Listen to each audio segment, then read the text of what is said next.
Good evening, I'm Professor Michael, and you're watching Kini News. I know not everyone can be like PewDiePie to have that level of organic growth on social media, but imagine being told by your company to like your boss's social media pages. But in this case, it's not a company, but the Communications and Multimedia Ministry.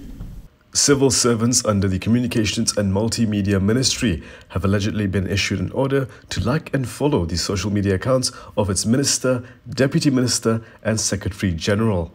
The order came to light after several screenshots of text messages bearing the purported order were uploaded on social media last night. Facebook user Nazrin Noorani, who is believed to be an activist, uploaded the images on his account and questioned the ministry for issuing such an order. He wrote, quote, "Aren't social media accounts the private property of the respective employees? They do not belong to the employer."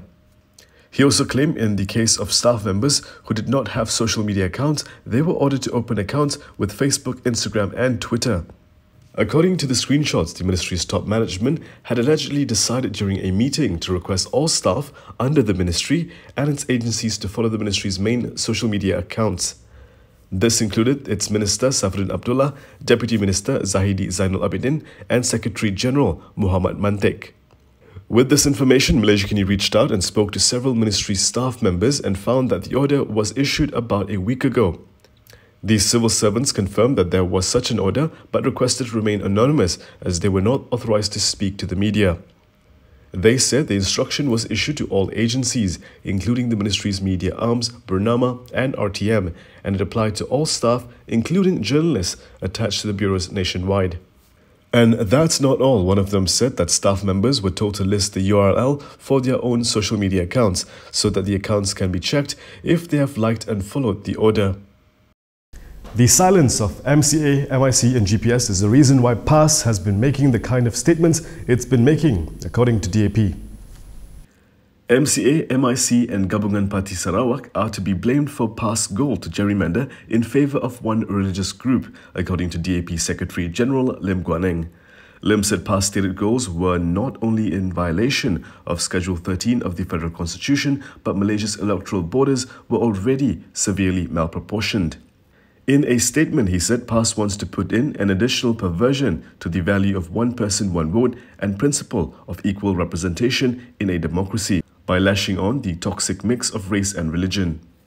Lim added that the problem is that the non-Muslims and non-Malays in the cabinet will remain silent and subservient, betraying their own communities and the federal constitution to remain in power. Previously, Plantation Industries and Commodities Minister and past Central Committee member Khairuddin Aman Razali claimed that his party was hoping that it and its allies will win 2/3 of the seats in Parliament during the next general election. This will allow the new government to redraw election boundaries to benefit Muslims through, among others, increasing the number of Muslim-majority constituencies. Dr. Mahathir Mohamad is no stranger to sacking people, but he's also no stranger to stepping down, but that's for another day. Back to being sacked. Masli Malik wasn't the only one he wanted to sack in Pakatan Harapan. In early January last year, then Prime Minister Dr. Mahathir Mohamad asked Masli Malik to resign as the Education Minister. While Masli may essentially be the first minister sacked by Mahathir in the Pakatan Harapan administration, Masli wasn't the first Mahathir had wanted to sack. This was revealed by former Deputy Defence Minister Liu Ching-thong in his new book on Lim Kit Siang, which also gave a glimpse on what happened behind the scenes in the Pakatan Harapan government. According to Liu, he found out from more senior Pakatan Harapan leaders that Mahathir had wanted to remove then Energy, Science, Technology, Environment and Climate Change Minister Yeo Bien over her defiance on Linus and other environmental issues. Liu wrote that the Harapan leaders managed to dissuade Mahathir from executing his plan to sack Yeo. On August 15, 2019, the Atomic Energy Licensing Board, an agency under Yeo at the time, announced new and significant conditions for Linus operating license. Among others, the conditions required Linus to shift its cracking and leaching facility back to Australia within 4 years. It was the same process that led to a build-up of radioactive waste at the Linus Rare Earth Processing Plant in Gebeng, Kuantan. The AELB also instructed Linus to terminate its ambitions to commercialize the waste, which the firm argued is low in radiation. Linus also had to build a permanent deposit facility to store the waste that had already been produced since 2012 and will continue to produce until 2023, when the cracking and leaching process is finally moved to Australia. Yeo's office has yet to respond to a request for comment. In the book, Liu did not elaborate on the specifics of what had upset Mahathir. Anwar may be Harapan's PM candidate, but where will he contest in GE15? Before we get to that, if you like our content, click on the link in the description and become a contributor. Opposition leader Anwar Ibrahim told his constituents on Tuesday that Port Dickson has won his heart, but the final decision on whether he will contest the seat in the 15th general election will be up to the party. He said this to reporters after presenting Ramadan aid to mosques and suraus there. Anwar said as Port Dickson MP, he had established a good rapport with the people and they no longer see him as an outsider. Anwar won the seat in a parliamentary by-election on October 13, 2018 by defeating 6 other contenders with a 23,560 vote majority. The by-election was held after the then-incumbent Daniel Balagopal Abdullah vacated the seat on September 12 the same year to enable Anwar to return to Dewan Rakyat. It was the 4th by-election held within 5 months after GE14.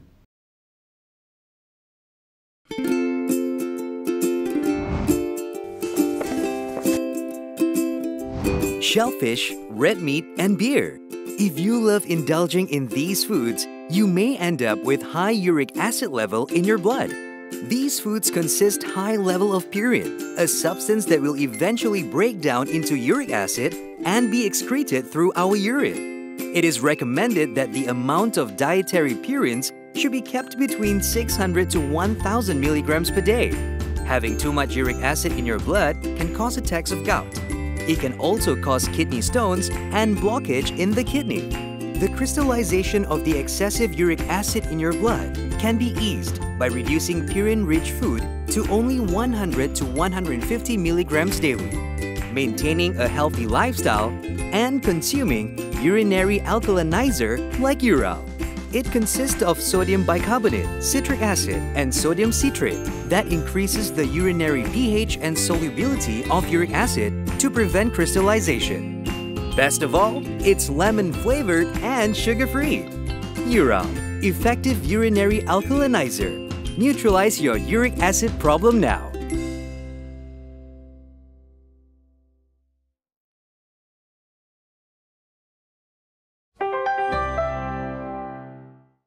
Malaysia reported 2,340 new COVID-19 cases today, with the number of patients in the ICU reaching levels not seen since mid-February. In our next story, we'll take a look at how the education sector has contributed to its spread. 4,868 COVID-19 cases have been traced back to the education sector since January 1st to April 20th. From that number, 1,420 cases involve institutions operated by the Education Ministry, while 1,870 cases involve the higher education sector. Another 1,578 cases involved other educational institutes. This was revealed by Health Minister Dr. Adham Baba today. 83 clusters classified involved the education sector, of which 49 are still active. Adham reminded everyone in the education sector to ensure that they follow COVID-19 protocols, including wearing masks at all time, physical distancing, and maintaining proper hygiene.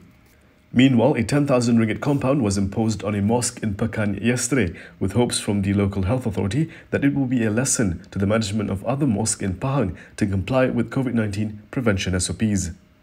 State Health Director Dr. Bahari Che Awanga said Pekan District Health Officers issued the compound after finding that the mosque management did not register the names of the congregation as required. And that is all from me today. For more stories, you can go to kinitv.com. You can also follow us on Instagram, Twitter, YouTube and Facebook for the latest news updates. Before we go, if you'd like to support independent media, do consider subscribing to Malaysiakini.com. I'm Prasad Michael. Thank you for watching.